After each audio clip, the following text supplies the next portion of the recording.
State Street is bustling in downtown Santa Barbara, but businesses should expect more COVID-19 safety checks moving forward. As News Channel reporter Scott Sheehan shows us, city and county leaders say that they will be doing more to educate people about the best practices to keep cases low.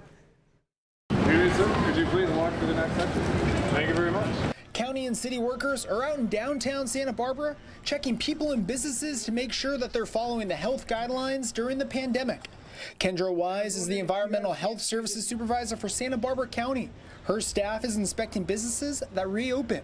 We've also done a evening weekend visit to the 500 and 600 block of State Street and the Funk Zone and some other sort of targeted areas around town. A portion of State Street was shut down to cars last month to create an outdoor promenade and allow businesses and shops to extend into the street. But businesses need to follow physical distancing and other rules. The first violation gets a warning, and repeat offenders could lose their permit to be open.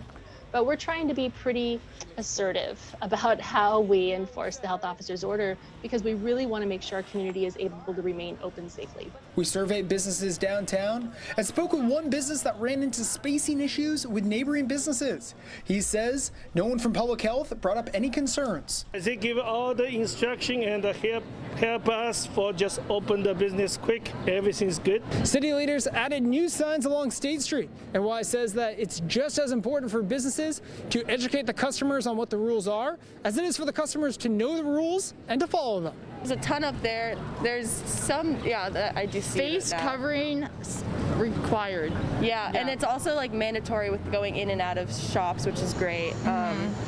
And the waiters like tell you like you have to keep it on to a certain point, and then when you get to like an isolated area, then you can take it off type thing. So they really walk you through it, which is nice. Wise says her team will be making frequent checks at businesses and bars to slow the spread of COVID-19. In Santa Barbara, I'm News Channel reporter Scott Sheehan.